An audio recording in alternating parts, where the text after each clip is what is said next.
নমস্কাৰ এই মুহূৰ্তত আহি পৰিছে ৰাজ্যখনৰ বাবে ৰাতিপুৱাৰ কেইবাটাও বিগ ব্ৰেকিং নিউজ। আজি 30 জুলাই। অসমৰ লগতে ভাৰতৰ বিভিন্ন প্ৰান্তৰ পৰা এনে ধৰণৰ খবৰসমূহ নিতৌ চাবৰ কাৰণে চেনেলটো সাবস্ক্ৰাইব কৰি ভিডিঅ'টোত এটা লাইক কৰি দিব। এই মুহূৰ্তত জনাই আছো এটা ব্ৰেকিং নিউজ। গৌৰৱ গগৈ এজন বীৰ হয়, তেখেতৰ কলিজাত প্ৰশ্ন কৰিবলৈ সাহস আছে। ভাৰতীয় জনসাধাৰণৰ টকাৰে ভাৰতে যুদ্ধ কৰিছিল পাকিস্তানৰ বিৰুদ্ধে।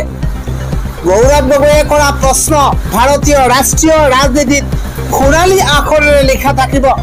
সদনত কালি সাংসদ গৌৰৱ গগৈৰ প্ৰশ্ন সন্দৰ্ভত প্ৰতিক্ৰিয়া প্ৰকাশ কৰিছে বিধায়ক ৰেকিবউদ্দিন আহমেদে। আন এটা খবৰ হৈছে কংগ্ৰেছৰ উত্তাল প্ৰতিবাদত কঁপিছে এইবাৰ গোগামুখ।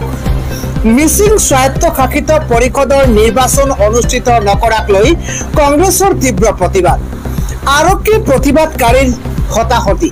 এবাৰ প্ৰতিবাদত অংশগ্ৰহণ এপিচিচিৰ প্ৰাক্তন সভাপতি ভূপেন বৰা, প্ৰাক্তন মন্ত্ৰী ৰাজীৱ লোচন পেগু।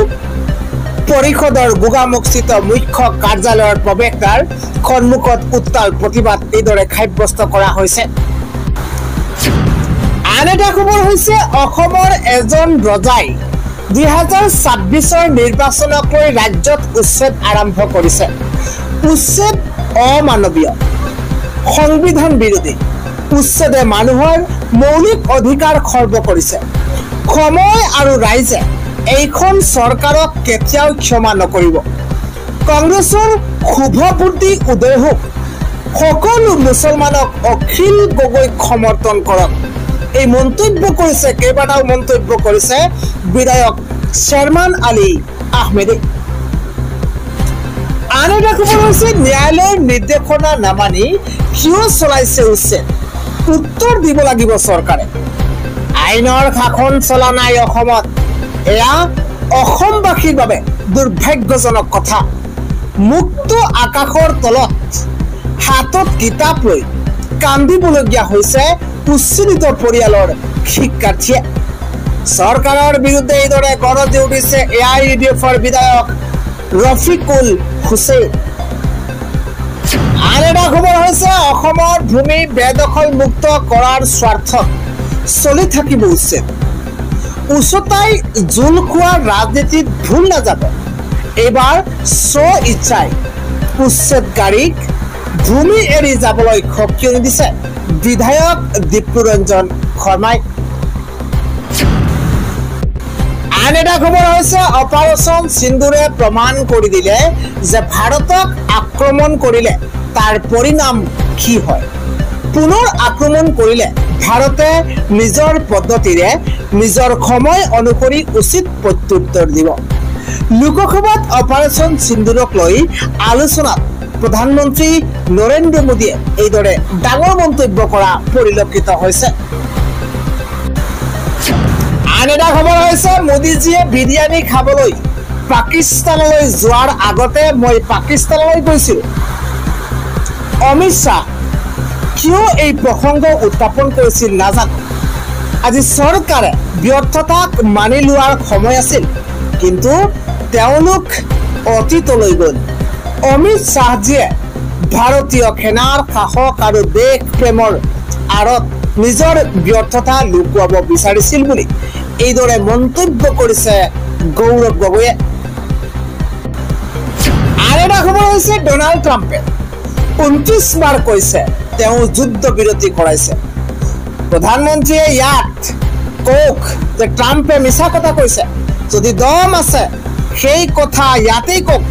লোকসভাৰ বিৰোধী দলৰ প্ৰতি ৰাহুল গান্ধীৰ প্ৰধানমন্ত্ৰী নৰেন্দ্ৰ মোদীক এইদৰে প্ৰত্যাহ্বান জনোৱা পৰিলক্ষিত হৈছে লোকসভাৰ মজিয়াত। আন এটা হৈছে মৃত্যুৰ সৈতে যুঁজি যুঁজি গুচি গ'ল এইবাৰ ছামিউল হক। জীৱন মৃত্যুৰে যুঁজি যুঁজি অৱশেষত গ'লগৈ ছামিউল হক। গুৰুত্বপূৰ্ণ খবৰ, এপলো হস্পিটেলত কৰুণ মৃত্যুক সাৱটি লৈছে ছামিউলে। নন্দিনী কাশ্যপৰ বাহনৰ খুন্দাত গুৰুতৰভাৱে আঘাতপ্ৰাপ্ত হৈছিল ছামিউল। 4 দিন ধৰি সংকটজনক অৱস্থাত চিকিৎসাধীন হৈ আছিল যুৱকজন। গুৰুত্বপূৰ্ণ খবৰ এই মুহূৰ্তত নন্দিনীৰ বাহনৰ খুন্দাত 2 ভৰি বুকুৰ হাড় ভাঙি গৈছিল সামিউলৰ অত্যাধিক ৰক্তকৰণ হৈ অৱশেষত মৃত্যুক খাবৰি লৈছে সামিউলে জীৱন মৃত্যুৰে যুঁজি অৱশেষত এই পৃথিৱী এৰি গুচি গ'লগৈ সামিউল হক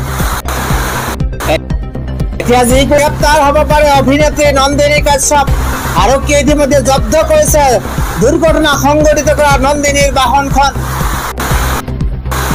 আজি ৰাতিপুৱাৰ পৰৱৰ্তী ডাঙৰ খবৰ বনাঞ্চলত যদি মুছলমানত থাকিব নোৱাৰে মুছলমান যদি বনাঞ্চলত থাকিব নোৱাৰে হিন্দুকো থাকিবলৈ নিদিওঁ এইদৰে শেষ খকিয়াই দিছে আমচুৱে এই মুহূৰ্তৰ এটা বিগ নিউজ ফৰেষ্টত যদি মুছলমান থাকিব নোৱাৰে তেন্তে বেলেগো থাকিব নোৱাৰিব এই হুংকাৰ প্ৰদান কৰিছে আমচুৰ সভাপতি ৰেজাউল কৰিম চৰকাৰে চৰকাৰক প্ৰত্যাহ্বান জনাইছে ফৰেষ্টত যদি মুছলমান থাকিব নোৱাৰে তেন্তে বেলেগো থাকিব নোৱাৰিব মুছলমানৰ গাত হাত দিলে সহ্য কৰা নহ'ব মুখ্যমন্ত্ৰী হিমন্ত বিশ্ব শৰ্মাৰ বুকুত সাহস নাই মুছলমানক যদি ইমানেই বেয়া পায় ইমানেই যদি ঘৃণা কৰে আমাক মাৰি দিয়ক প্ৰতিগৰাকী বুকু পাতি দিব কুকুৰ মেকুৰীৰ দৰে জীয়াই নাথাকো প্ৰতিজন মুছলমানে বাঘৰ দৰে জীয়াই থাকিব লাগিলে এদিনেই জীয়াই থাকিম কিন্তু বাঘৰ দৰে জীয়াই থাকিম উচ্ছেদ কৰাৰ পূৰ্বে সংস্থাপন দিয়ক 10 বছৰৰ পিছত অসমৰ ৰাইজে বুজিব হিমন্ত বিশ্ব শৰ্মা চৰকাৰৰ ষড়যন্ত্ৰ কেৱল গাদী ৰক্ষাৰ বাবে অসম বিক্ৰী কৰি গৈছে হিমন্ত বিশ্ব শৰ্মা চৰকাৰে এইখন অসমতেই হিমন্ত বিশ্ব শৰ্মাৰ যিমান অধিকাৰ আছে মুছলমানৰ কিমান অধিকাৰ আছে বুলি মন্তব্য কৰিছে ৰেজাউল কৰিম চৰকাৰে আমচুৱে বিজেপি চৰকাৰক পাপে চুব আমি হিন্দু মুছলমান বুজি নাপাওঁ আমি মানুহ আৰু মানৱতা চিনি পাওঁ অসমীয়া জাতিক থান বান কৰি পেলাব বিচাৰিছে এইখন চৰকাৰে অসমীয়া জাতিক থান বান কৰিব উদাত্ত কণ্ঠৰে এইদৰে আমচুৰ সভাপতি ৰেজাউল কৰিম চৰকাৰে ভাষণ দিছে উদাত্ত কণ্ঠৰে এইদৰে চৰকাৰক প্ৰত্যাহ্বান জনাইছে ইটোৰ পিছত সিটো মন্তব্য কৰিছে আমচুৰ সভাপতি ৰেজাউল কৰিম চৰকাৰে আনহাতে গৌৰৱ গগৈ পাকিস্তানী এজেণ্ট সেয়া পুনৰবাৰ প্ৰমাণিত হৈছে অসমীয়া হিচাপে তেওঁ লাজ পাব লাগে ধেমাজিত উপস্থিত হৈ এইদৰে মন্তব্য কৰিছে শিক্ষামন্ত্ৰী ডক্টৰ ৰমেশ পেগুৱে আন এটা খবৰ হৈছে থাকিলে মিয়ালেণ্ড নাথাকিলে বড়োলেণ্ড বীৰ লাচিত খানক এবাৰ সকিয়নি মিয়ালেণ্ড নিদিলে 1 কোটি মুছলমানৰ মুখত পৰিব চৰকাৰে মিয়াক পুনৰ সংস্থাপন নিদিলে বৃহৎ গণ আন্দোলনৰ সন্মুখীন হ'ব লাগিব মিয়া ছাত্ৰ পৰিষদে কপাই তুলিব সমগ্ৰ দেশ বিদ্যাপুৰ টাউনখন আমি এনেই বনোৱা নাইতো মিয়া সাহিত্য সভা মিয়ালেণ্ডৰ দাবীৰে চৰকাৰক ধমক বড়ো মানুহে যদি বড়োলেণ্ড পাব পাৰে মিয়াই কিয় মিয়ালেণ্ড পাব নোৱাৰে বীৰ লাচিত খানকো চেলেঞ্জ দিছে এবাৰ উচ্ছেদিত মিয়াই ৰাতিপুৱাৰ পৰৱৰ্তী আন এটা গুৰুত্বপূৰ্ণ খবৰ 1971 আগত অহা মুছলমানৰ গাত হাত দিলে সহ্য কৰা নহ'ব জীয়াই থাকিম এদিনতেই বাঘৰ দৰে জীয়াই থাকিম পুনৰবাৰ জনাইছো এই মন্তব্য কৰিছে ৰেজাউল কৰিম চৰকাৰে আমচুৱে 71 আগত যিসকল আহিছে সেইসকল মুছলমানৰ যদি গাত হাত দিছে তেন্তে সহ্য কৰা নহ'ব এইখন চৰকাৰৰ বহুত সাহস নাই চৰকাৰৰ আমি ইতিমধ্যে জনাইছো যে মুছলমানক যদি ইমানে বেয়া পায় ঘৃণা কৰে তেন্তে আমাক মাৰি দিয়ক আমি বুকু পাতি দিম এইদৰে মন্তব্য কৰিছে আমচুৱে মুছলমানক শেষ কৰি যদি মুখ্যমন্ত্ৰী দিল্লীত গৈ প্ৰধানমন্ত্ৰী হ'ব পাৰে তেন্তে পুলিচ লগাই মুছলমানক শেষ কৰক বুকু পাতি দিবলৈ সাজু আছে হাজাৰ হাজাৰ মুছলমান যিমান দিন জীয়াই থাকে এইদৰে বাঘৰ দৰে জীয়াই থাকিব উচ্ছেদৰ বিৰোধিতাৰে এইদৰে উদাত্ত ভাষণ ৰেজাউল কৰিম চৰকাৰৰ